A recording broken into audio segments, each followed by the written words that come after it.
relation entre Marseille et Ryder. Aujourd'hui, on va s'intéresser à notre empereur.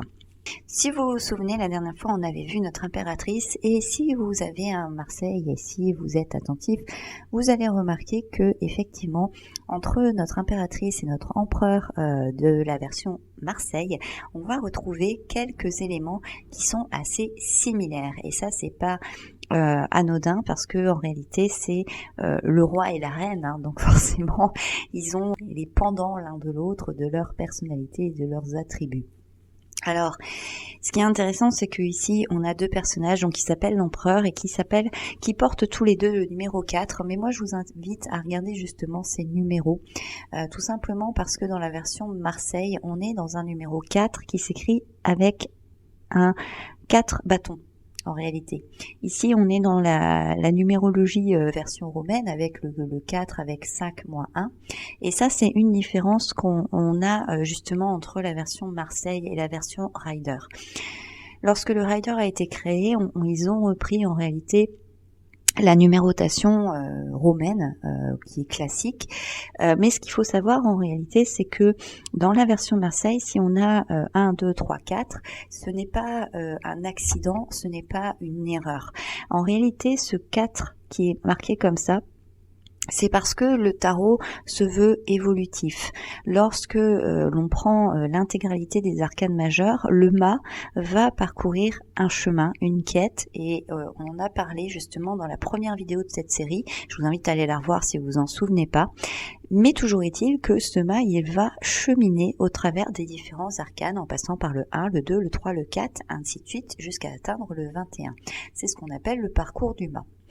En réalité, ici, quand il arrive à ce stade, il a déjà rencontré le battleur, il a rencontré la papesse, il a rencontré l'impératrice et il rencontre l'empereur. Ce numéro 4 montre en réalité que le mât, justement, franchit une étape, franchit un palier. Il avance, il évolue. Et c'est pour ça que dans la version Marseille, on retrouve ce 4, non pas écrit en chiffres romains comme le Ryder, mais en 1 plus 1 plus 1 plus 1, parce que c'est le symbole d'une évolution. Et d'ailleurs, si vous êtes attentif et si vous êtes curieux, je vous invite à aller regarder la carte de l'ermite, et bien vous verrez que vous retrouverez exactement le même système. Ça, c'est pour les numéros. Au niveau de l'environnement des cartes, ce qui est intéressant, c'est qu'encore une fois, donc comme d'habitude avec le Marseille, on est très très épuré. Mais ce qui est intéressant surtout, c'est qu'on retrouve la même touffe d'herbe, vous vous souvenez, couleur automne, qu'on avait chez l'impératrice. Dans l'empereur version Ryder, on est dans quelque chose où on est dans quelque chose de beaucoup plus dur en réalité. Autant l'impératrice version Ryder paraissait beaucoup plus douce que la version Marseille, autant, et ça c'est un avis personnel, vous pouvez avoir un avis complètement différent, c'est pas grave, mais je trouve que l'empereur du version Marseille est beaucoup plus accueillant que cet empereur-là. Ici, rien qu'au niveau de l'environnement, on est dans quelque chose de dur, on est dans quelque chose, même les couleurs, c'est le rouge, c'est l'orange, c'est le jaune, c'est un peu les ciels qu'on va voir dans certains films de guerre, vous voyez, quand on se prépare au combat ou quand un combat est en cours, etc. C'est quelque chose déjà d'un peu plus dur, et même au niveau de l'environnement, on est beaucoup dans quelque chose où on a par exemple un trône en pierre, ici on a deux espèces de squelette de tête d'un animal. On retrouve la même chose au niveau ici devant, on retrouve des espèces de béliers, mais comme si c'était des carcasses en fait de tête, et c'est beaucoup plus dur, c'est beaucoup plus froid, c'est beaucoup plus même glaçant. On est dans quelque chose où on n'est pas du tout confortable. Ici par contre on est beaucoup plus cool Raoul, notamment ce siège, vous voyez, il est tout en arrondi, il est tout en douceur, même ici au niveau des détails, on est dans quelque chose de beaucoup plus arrondi, de beaucoup plus on va dire doux et de beaucoup plus accueillant. C'est intéressant de voir ça parce que on voit que au travers cet empereur, rien que au niveau de cet environnement, on voit les deux facettes dont il est composé, c'est-à-dire le doux et le dur. C'est pas l'un ou l'autre, c'est les deux. Il peut être les deux en même temps. Ce qui va être intéressant au niveau du personnage, c'est que on voit que l'un est à moitié debout et l'autre est complètement assis. Ici, on a un personnage qui est en fait appuyé sur son trône. On voit dans sa position d'ailleurs qu'il est prêt à se lever, il est prêt à bondir, il est prêt à se mettre en mouvement. Ici, on a un personnage qui est assis, mais quand on regarde la position de ses pieds, de ses jambes, on se dit que s'il devait se lever, il pourrait le faire aussi assez rapidement. Au niveau du personnage en lui-même, on voit que ce sont deux personnes qui ont un certain âge, qui ont une certaine expérience de vie, ils ont tous les deux une barbe blanche, ils ont tous les deux une espèce de vécu, et puis ils ont une couronne qui est vraiment très particulière dans les deux cartes, tout simplement parce que ici c'est pas vraiment une couronne, c'est plutôt un casque militaire. Ici on a une couronne, mais c'est pas une couronne finalement si majestueuse que ça. On voit que c'est quand même quelque chose d'assez simple. Ce qui va être intéressant, c'est qu'ils ont tous les deux un sceptre qu'ils vont porter de la même main. Et ce qui est intéressant aussi, c'est que ici, on a quelque chose, encore une fois, de plus dépouillé. Ici, on va avoir quelque chose beaucoup plus travaillé, mais en réalité, c'est aussi parce que dans la version Rider, on a souhaité, enfin les concepteurs ont souhaité enlever en fait toute connotation qui pourrait tendre vers une espèce de religion ou je ne sais quoi. Donc c'est normal qu'on ait ces différences, mais finalement ici on a assez peu de différences entre les personnages, mis à part peut-être la main. L'un tient sa ceinture, l'autre a la main posée sur finalement son siège. Donc quelque part ici il n'a pas besoin de tenir les rênes. Le fait qu'il soit assis et qu'il soit là suppose qu'il a l'autorité. Ce qui va être intéressant, et c'est ce qui m'intéresse le plus ici, c'est que ici il a quelque part les bottes, les chaussures d'une armure, alors que ici on est dans un personnage qui est habillé, on va dire, de manière complètement élégante. Il est habillé en tenue, on va dire, de tous les jours, et ses pieds sont tout blancs. C'est comme s'il était à pied de chaussettes en réalité, et ça c'est intéressant de regarder parce que ici quelque part on a la représentation du roi guerrier qui est toujours un peu sur ses gardes et qui est toujours prêt en fait à aller au combat, alors que ici on est dans quelqu'un qui est beaucoup plus cool Raoul, qui est plus en réalité l'empereur dans le sens gestionnaire, dans le sens de je suis dans mon château, je regarde, je commande, je dirige, mais je ne vais pas moi-même au combat. Voilà. Alors c'est intéressant aussi parce que ici, je viens de le dire, on a cette représentation d'être sur le qui-vive et le fait de se protéger en toutes circonstances. C'est quelque chose qu'on va retrouver aussi chez le Marseille, puisque ici, quand on regarde son casque, on voit qu'il descend très très bas en réalité derrière lui. Et on voit qu'il y a vraiment un tout petit espace entre le siège et le casque, ce qui fait que quelque part, même s'il est tourné vers le passé, même s'il regarde bien dans une direction spécifique, en réalité, il assure quand même ses arrières parce que c'est quelqu'un, encore une fois, il a l'expérience, il a la sagesse. Quelque chose qui va nous interpeller, en tout cas qui va être intéressant à regarder, c'est encore une fois ici ce bouclier qu'on avait déjà chez l'impératrice, mais si vous vous souvenez, chez l'impératrice, on avait un aigle qui n'était pas totalement formé. Ici, on retrouve un aigle aussi qui est beaucoup plus avancé en âge, mais qui est encore une fois différent. Et d'ailleurs, si vous regardez les ailes, vous voyez qu'elles sont pas tout à fait pareilles. Si vous regardez finalement les pattes, vous voyez qu'elles sont pas tout à fait pareilles. En réalité, c'est parce que on voit ici l'évolution, l'impact que ça a eu, le fait que cet aigle avait un côté bien formé et l'autre pas encore formé. C'est l'évolution qui continue, donc forcément ici ça s'est encore renforcé, ici ça arrivé à maturité, mais on voit qu'il y a eu quelque part une espèce d'évolution qui a été différente, mais cet aigle il peut aujourd'hui se mener, se tenir bien droit. Et d'ailleurs, sa queue, elle sert un petit peu d'ancrage, et on voit aussi que l'empereur, il est très très bien ancré sur cette terre. Au niveau des mots-clés, ce qu'on va retenir en fait de cet empereur, c'est que c'est le chef, c'est le leader, c'est le commandant. Et d'ailleurs, on voit, c'est le roi, on n'a pas besoin d'épiloguer pendant 10 ans pour le comprendre. C'est quelqu'un qui est le dirigeant, qui prend les choses en main, c'est quelqu'un qui a l'autorité, en réalité absolue, mais autorité, on va dire, sur un groupe, sur par exemple une armée, sur la famille, c'est le chef de famille.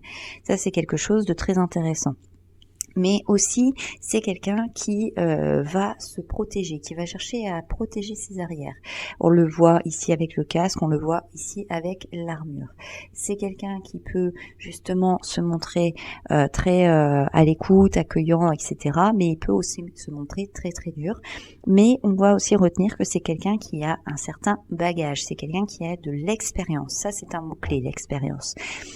Au niveau de ces deux cartes, ce qu'on peut noter aussi, c'est que c'est justement quelqu'un qui a de l'expérience, on l'a dit, c'est quelqu'un qui a du vécu, on l'a dit aussi, et donc c'est quelqu'un qui peut se montrer un petit peu borné, c'est quelqu'un qui peut être un peu statique. Et d'ailleurs, quand on regarde ces deux cartes, on voit qu'ils sont pas en mouvement, ils sont pas en train de bouger, ils peuvent le faire, ils ont la capacité, il a la capacité de se mettre debout, il a la capacité de se lever, mais est-ce qu'ils sont en train de le faire? Non. Pourquoi? Parce que pour l'instant, c'est pas forcément utile. Et justement, l'empereur, c'est quelqu'un de pratique, c'est quelqu'un de pragmatique, c'est quelqu'un de concret. Pourquoi commencer à faire une guerre s'il n'y a pas de raison? Voilà, c'est un peu ça.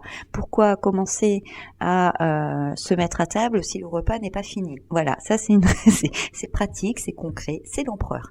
Mais du coup, dans son côté un peu négatif, eh bien c'est quelqu'un qui va pouvoir se montrer un peu buté, obstiné, têtu, borné, parce que c'est moi qui commande, c'est moi qui dirige, c'est moi qui dis quand on y va. C'est moi qui donne l'ordre. Donc, si je ne donne pas l'ordre, personne ne bouge. Et donc, il peut se montrer un peu vraiment têtu, obstiné. Et puis, c'est quelqu'un qui a de la bouteille, donc forcément, il pense avoir un savoir et il a expérimenté des choses qui fonctionnent, des choses qui fonctionnent pas. Et donc, il va pas forcément accepter aussi des nouvelles méthodes. Il aime bien que les choses soient bien ancrées. Et ça, on le voit justement avec les pieds de l'empereur. On le voit aussi avec l'aigle qui est ancré dans le sol. Mais on le voit aussi avec ce siège en pierre qui est lourd, qui est imposant, qui est ancré et à mon avis ça doit être un peu compliqué à bouger. On va regarder un petit peu avec des autres cartes, avec le tarot des sorcières pour commencer. On va commencer avec cet empereur-là. Donc vous voyez ici, on a la représentation beaucoup plus évidente du père de famille, celui qui va protéger, qui va veiller sur ses enfants. On retrouve la symbolique de l'armure, le chevalier, le guerrier, celui qui va se battre pour défendre sa famille, pour défendre sa communauté, son pays.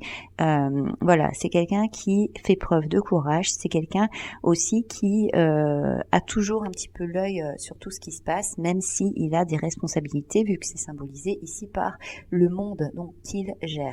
Et d'ailleurs, c'est intéressant parce que sur cette armure, ici, on retrouve le symbolisme du bélier. Ça, c'est quelque chose de très rider, le côté bélier associé justement à l'empereur. Avec le tatou tarot, eh bien, nous retrouvons aussi un empereur, donc avec cette forme de bélier, mais ça, on le retrouve un peu sur toutes les cartes de ce jeu. On retrouve la symbolique du monde, c'est-à-dire le côté de gérer son royaume, gérer son monde. On retrouve les couleurs dont je vous avais parlé tout à l'heure. Vous voyez les couleurs ici du rider, hein, ce ciel un petit peu, on sait pas trop si il va faire beau, si ça c'est augure de quelque chose d'un peu terrible, d'une bataille ou quoi que ce soit. Mais on retrouve aussi cette vision de l'empereur, hein, qui a une certaine expérience, qui a une barbe, qui a aussi du vécu et de la bouteille derrière lui. Et d'ailleurs, dans cette représentation du tatou, et ça c'est très intéressant, on a un personnage qui est cerné. On n'a pas un personnage qui se montre comme le petit bellâtre, le jeune prince, etc. Ah non, c'est quelqu'un, on voit, il est cerné, il est ridé, il a déjà l'expérience, il a un certain âge, mais c'est pas parce que c'est pas pour son physique en fait qu'on va se diriger vers lui, c'est pour justement sa capacité à commander, sa capacité à diriger, c'est pour son pouvoir de leader et c'est aussi pour la sagesse justement dont il est capable de faire preuve qu'on va aller vers lui.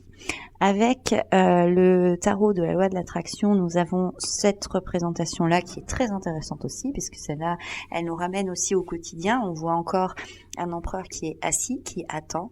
Et c'est intéressant parce qu'on voit justement la petite montre à gousset qu'il a dans la main. Et tout à l'heure, je vous ai dit, avant l'heure, c'est pas l'heure. Après l'heure, c'est plus l'heure. On voit un personnage qui attend. Alors, il attend peut-être son rendez-vous, il attend peut-être le train, le bus, peu importe. En tout cas, c'est un personnage qui a une notion au temps qui est assez quand même assez précise, hein. Il est un peu pointilleux, c'est un peu l'évaluateur, hein. C'est celui qui évalue les possibilités. Et d'ailleurs, c'est aussi une des raisons pour lesquelles on dit finalement que l'empereur est l'architecte du jeu, puisque c'est lui qui va faire les mesures. Alors ici, on a la mesure du temps, mais ici, avec cette représentation, on a la mesure du monde. Ici, avec justement avec ces versions-là, on a la mesure de l'importance de la famille. Ici, c'est la mesure de l'autorité, la mesure du pouvoir. Et avec la version Marseille, c'est aussi la mesure en longueur, en hauteur, la mesure des projets qu'on va pouvoir mettre en place de manière pragmatique. Pragmatique, je vous ai dit, c'est un mot-clé. Tout ce qui est de l'ordre du concret, tout ce qui est de l'ordre du matériel, ça c'est quelque chose qui est très en lien avec l'empereur. On va finir avec le Lily White, et avec le Lily White, on a encore une représentation différente, puisque là on passe justement à un personnage qui va être on va dire beaucoup plus épargné par la vie physiquement, beaucoup plus jeune aussi. Et d'ailleurs ici aussi, hein, on a quelqu'un d'un peu plus jeune, même si on retrouve la barbe. Ici on a une barbe naissante. On a cette représentation que moi j'aime bien dans ce côté de jeunesse, c'est-à-dire que on peut être jeune, c'est-à-dire que vous pouvez par exemple avoir 25 ans et être un empereur, parce que si vous avez eu des enfants jeunes, eh bien vous êtes chef de famille, et donc c'est pas parce que vous n'avez pas de barbe et pas de rides que ça n'empêche pas que vous pouvez être un empereur. Ce qui est intéressant ici aussi, c'est que on a ces espèces de colonnes avec les feux, on a ce côté le gardien du temple, et ça c'est vraiment très en lien avec justement l'empereur. C'est le gardien du temple, c'est le gardien du château, c'est celui qui encore une fois est prêt à dégainer son épée pour pouvoir justement défendre les siens. Et c'est intéressant aussi de voir que encore une fois, malgré le regard qui est quand même très tourné, il y a beaucoup d'objectifs, de détermination, on sent quand même quelqu'un qui est empli de bienveillance et qui n'est pas forcément fondamentalement enclin à la guerre. En réalité, la guerre, c'est seulement le combat, en tout cas, c'est seulement en cas de nécessité pour se défendre, pour défendre les siens ou pour défendre ses valeurs. Donc voilà ce que je pouvais vous dire sur l'empereur. J'espère que la vidéo vous a plu. N'hésitez pas à me laisser un petit commentaire, n'hésitez pas à liker la vidéo, n'hésitez pas à vous abonner à la chaîne si ce n'est pas déjà fait, à activer la petite cloche pour avoir toutes les notifications des vidéos. Moi, je vous retrouve bientôt pour une prochaine vidéo, et comme d'habitude, prenez soin de vous. Ciao!